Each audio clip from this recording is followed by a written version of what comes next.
কাল গেছিলাম ভাইয়ের বাড়ি বেড়াতে, সেখানে গিয়ে দেখি ভাবি গরম তেলের ভিতরে রুটি ডুবিয়ে দিচ্ছে, সাথে কিছুটা চালও দিয়ে দিল। আমি বললাম, ভাবি তুমি এসব আজগুবি কি জিনিস তৈরি করছো? গরম তেলের ভিতরে রুটি চাল এগুলো দিলে তো নষ্ট হয়ে যাবে, এগুলো কেন নষ্ট করছো? ভাবি বলল, কিছুই নষ্ট হবে না, তুমি শুধু একটু দেখতে থাকো। দেখলাম রুটিগুলো কড়কড়া করে ভেজে উঠিয়ে চালগুলোও ভেজে নিল। এখন ছেঁকে ছেঁকে চালটা নামিয়ে নিচ্ছে আর একটা ব্লেন্ডারে ঢুকাচ্ছে।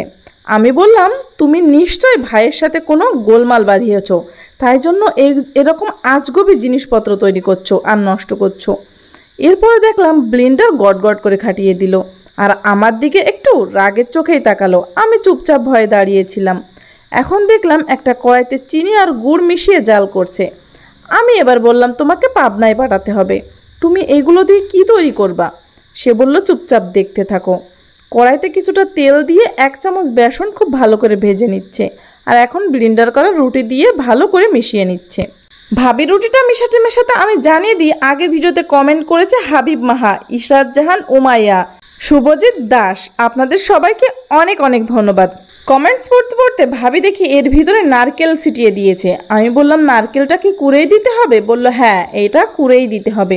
এরপরে যে চিনি আর গুড়টা জাল করে রেখেছিল সেটা এর ভিতরে দিয়ে দিচ্ছে, খুব ভালো করে মিশিয়ে নিচ্ছে। আমি বললাম, ভাবি এই রেসিপিটার নাম কি? এই রেসিপিটা কি সবাই সচরাচর খেয়ে থাকে? বলল, না, এটা এমন একটা মজার রেসিপি যে একবার খাবে বারবার খেতে চাইবে, আর সবাই সচরাচর এটা বানাতেও পারে না। ভিডিওটি শেয়ার করে রাখুন যাতে সবাই শিখে খেতে পারে। এটা অনেক বেশি মজার আর ইয়াম্মি ছিল। আমি খেয়ে ভাবিকে শেষে ধন্যবাদ দিয়েছিলাম, এতটাই মজার ছিল। আমি ভাবিকে বললাম, ভাবি তুমি কিছু মনে করো না, প্রথমে কিছু উল্টোপাল্টা বলেছি, কিন্তু শেষে খাবারটা এত মজার হবে জানা ছিল না। আপনি পৃথিবীর কোন জায়গা থেকে ভিডিও দেখছেন কমেন্ট করুন, যাতে পরবর্তী ভিডিওতে আপনাকে ধন্যবাদ দিতে পারি।